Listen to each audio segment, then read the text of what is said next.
जाऊं अगर मैं दीवाना चंदन सबदम चंचल चितवन से तेरा है मुझसे गाना मुझे दोष न देना जगे वालों मुझे दोष न देना जगे वालों हो जाऊं अगर मैं दीवाना चंदन सबदम। नमस्कार, चौपाल समाज में आप सभी का हार्दिक स्वागत है। आज हमारे साथ हैं शिक्षक राजीव कुमार जी और इनके पास हम आज बैठे हुए कुछ खास बातों को लेकर, कुछ साहित्यिक बातों को लेकर के कुछ इनसे हम जानना चाहेंगे कि साहित्य की जो मर्म हैं उनके बारे में हम लोग समझना चाहेंगे। BHU के प्रोडक्ट रहे हैं, वहीं से पढ़ाई लिखाई इनका हुआ है और बहुत सारी बातों को इनके अंदर में सहेज कर रखे हैं। आज हमें इस बात की जानकारी हुई तो मैं चाहता हूं कि आप लोग से भी कुछ शेयर करूं। जी राजीव जी। साहित्य, सबसे पहली बात है कि साहित्य है क्या। तो जहाँ तक हम साहित्य के छात्र रहे हैं और उसमें है कि जिसमें हित की भावना हो वही साहित्य कहा जाता है जी। और हित की भावना क्या, तो जिसमें आनंद की भाव हो, जिसको सुनने के बाद अंतःकरण जो है वो प्रफुल्लित हो जाए, आनंदित हो जाए, वही साहित्य है। साहित्य में उस आनंद को हम ध्वनि के रूप में भी कहते हैं, रस के रूप में भी कहते हैं और यहाँ तक कि भरत मुनि जी ने कहा है कि विभाव अनुभव व्यभिचारी संजोगात रस निष्पत्ति। विभाव, अनुभव और व्यभिचारी जब भाव उत्पन्न होते हैं तभी रस की निष्पत्ति होती है। तो अब जहाँ तक भगवान कृष्ण भी कहते हैं कि वेदा नाम साम वेदो अस्मि, वेदों में मैं साम वेद हूँ। यानी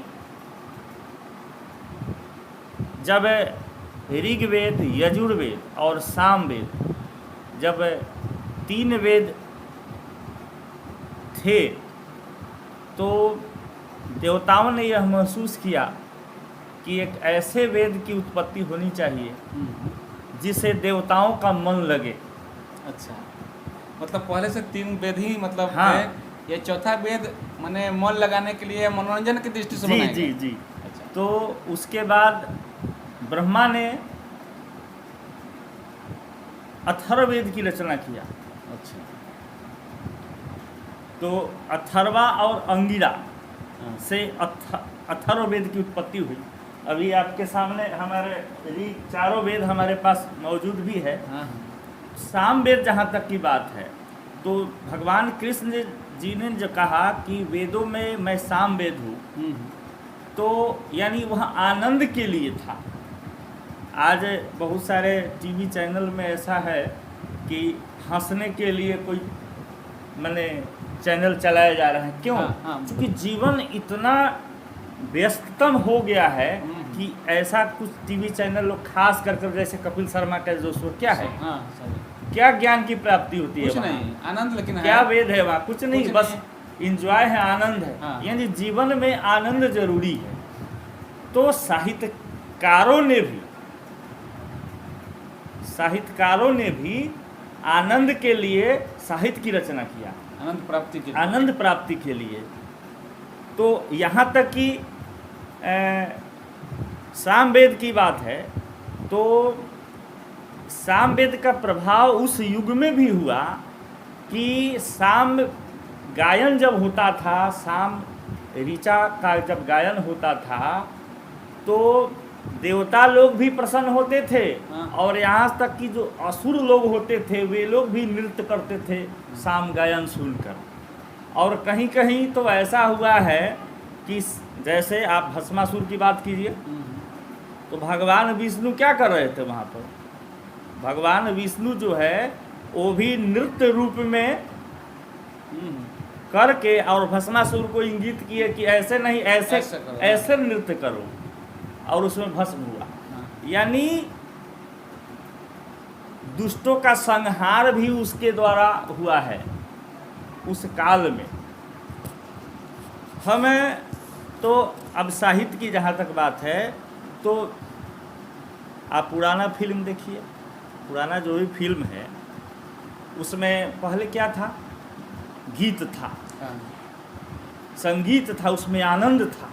अब का जो भी फिल्म है उसमें क्या है, शोर है, शोर है, केवल आवाज़ है, केवल पॉप म्यूजिक है, शब्दों में रस नहीं है, कोई आनंद नहीं है। इसीलिए तो पहले का जो संगीत है आज भी सुनने पर वह आपको आनंदित करता है, लेकिन आज का संगीत 5 दिन से ज़्यादा नहीं चलता है। बिल्कुल, चूँकि शब्दम ब्रह्म, शब्द ब्रह्म है और उसमें अमोघ ताकत है। आज भी शब्द जो है उसमें रिसर्च चल रहा है, जो शब्द हम लोग बोल देते हैं वो आपस नहीं होता है और ब्रह्मांड में जिंदा है। तो शब्द में वो आनंद की शक्ति है जिसका जवाब नहीं है। पुराना फिल्म का एक उदाहरण हम देते हैं, उसमें आपका फिल्म है सरस्वती चंद्र का, और गीत इंदिवर का लिखा हुआ है और उसमें संगीत दिया है आनंद जी कल्याण जी। आपको बहुत मैंने जो भी शब्द है उसमें पूरा साहित्यिक हम के रूप में इसको हम आपको बताते हैं। चंदन सावदन चंचल चितवन धीरे से तेराए मुस्काना। अब जो नायक है वह नायिका के बारे में वर्णन है इसमें कि चंदन सा बदन, चंदन सा है, तुलना है यहाँ पर, बदन कैसा हो, चंदन जैसा। चंदन का गुण क्या है, तो चंदन शीतल होता है, ठंडा होता है, सुगंधित होता है। यदि जल के साथ, जैसे मलयागिरी जो लकड़ी होता है उसको जल के साथ यदि लेप लगाएंगे तो ठंडा होता है, लेकिन यदि उसी चंदन को चंदन से जब घर्षण होगा तो वहाँ आग उत्पन्न होता है। तो हम लोग यहाँ आग की बात न करें, हम लोग चूंकि आनंद की बात ले है इसलिए हम लोग ठंडक की बात करें। तो नायिका के बारे में कह रहा है, वर्णन कर रहा है कि चंदन सादृश बदन, बदन कैसा है, चंदन जैसा है। यानी वो ठंडक प्रदान करने वाला है, श्रोता के मन में हो या जो भी हो।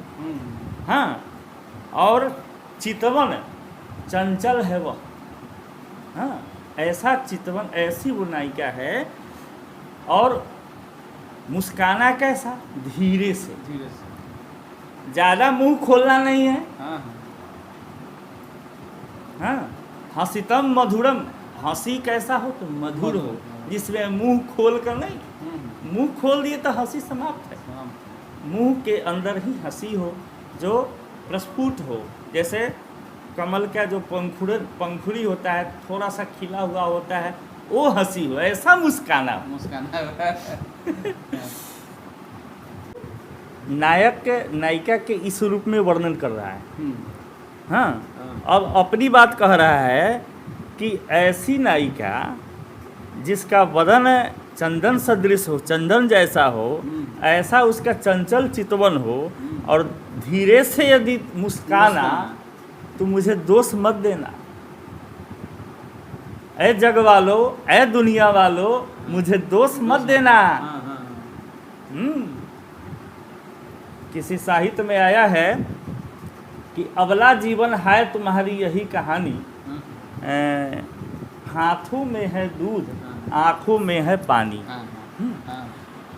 तो किसी कवि ने ऐसा कहा है, लेकिन भर्तृहरि जो है, भर्तृहरि ने कहा है कि नहीं, जिस महिला के बारे में, जिस नायिका के बारे में आप कह रहे हैं, वो नायिका अबला नहीं है, वो सबला है।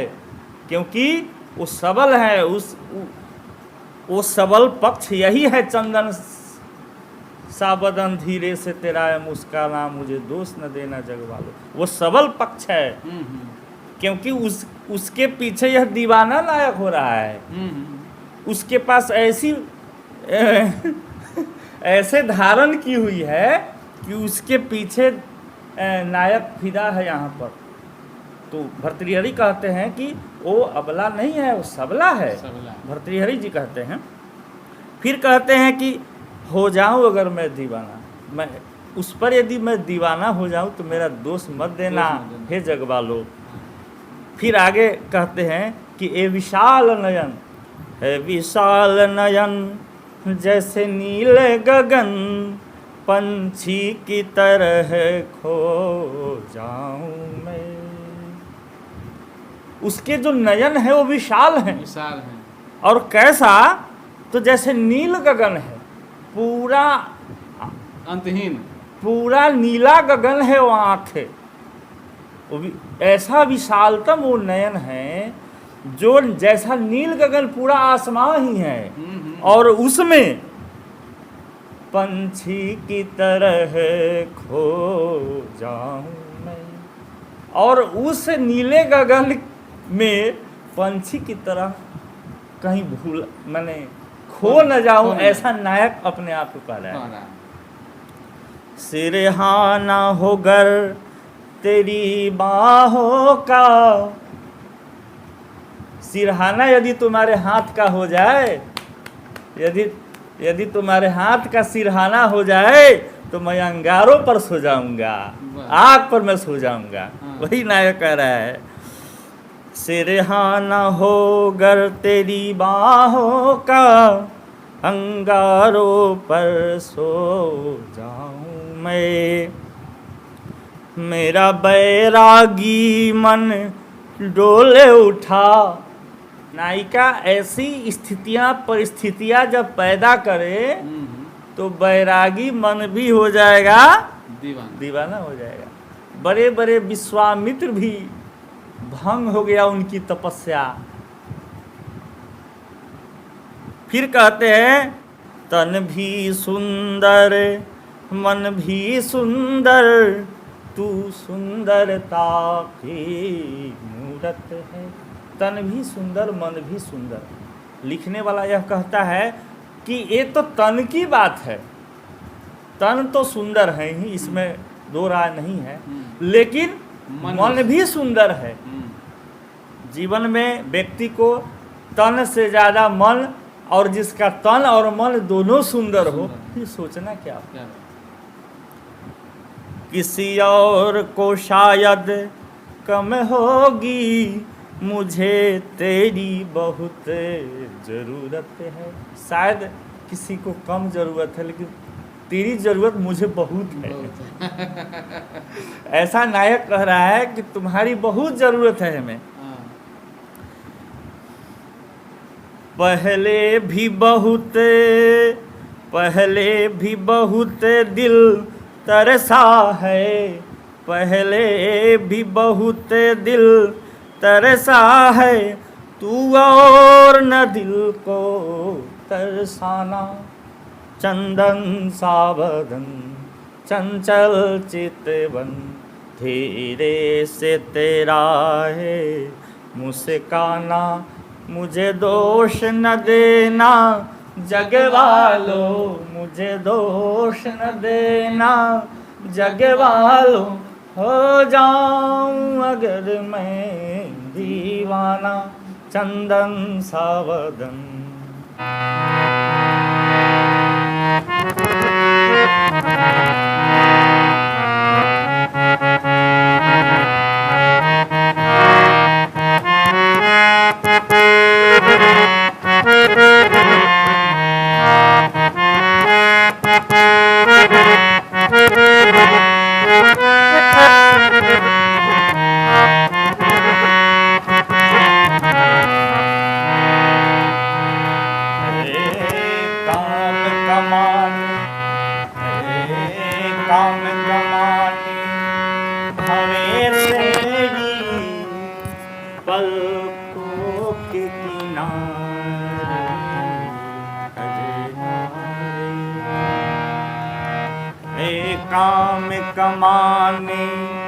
भवें तेरी पलकों के किनारे कजरारे।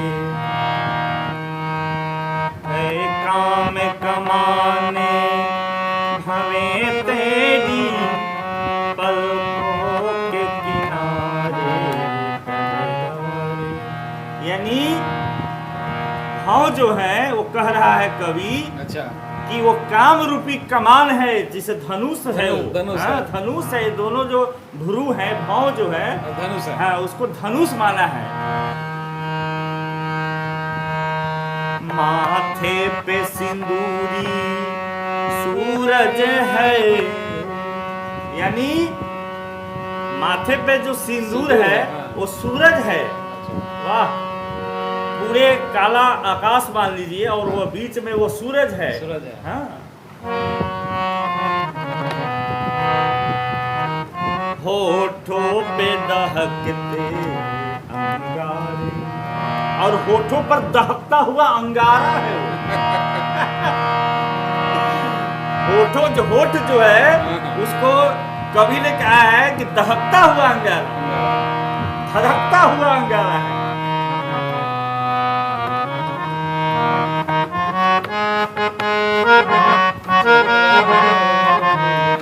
दोष न देना जगे वालों, हो जाऊं अगर मैं दीवाना। चंदन सबदम चंचल चितवन, से तेरा है मुझसे गाना। मुझे दोष न देना जगे वालों, मुझे दोष न देना जगे वालों, हो जाऊं अगर मैं दीवाना। चंदन सबदम। बहुत बहुत धन्यवाद। तो आज राजीव सर का हम लोगों ने इंटरव्यू लिया और इन्होंने कुछ सुनाया भी, आप लोग सुनेंगे। अगर आप लोगों को यह अच्छा लगा तो निश्चित तौर पर इसे शेयर कीजिएगा और कमेंट में ज़रूर बताइएगा, ताकि इनसे और सारी संगीत और साहित्य के संबंध में इनसे और भी बातें हम करेंगे। जैसे ही हमको मौका मिलेगा इनसे बार बार मिल करके, क्योंकि मैं नहीं जानता था कि इतना कलाकारी इनके अंदर छुपा हुआ है, और जब पता चला है तो एक अचानक से, मेरे पास माइक भी नहीं है और इस टेम्प्रोरी जो काम चलाऊ माइक है उससे हम लोग रिकॉर्डिंग किए हैं, तो हो सकता है कि आवाज़ की क्वालिटी थोड़ी कम हो, लेकिन आगे कोशिश करेंगे कि अच्छा क्वालिटी में आप लोगों को संगीत इनका सुनाएं। और साहित्य से संबंधित जो साहित्य की मर्म है, जितनी भी खूबियां हैं, शब्द का एक एक अर्थ क्या है, उसके बारे में इनसे हम जानेंगे। इन्हीं सारी बातों के साथ चौपाल समाज में आप सभी का अभिनंदन करते हुए बस यहीं पर अपनी बातों को समाप्त करता हूं। धन्यवाद।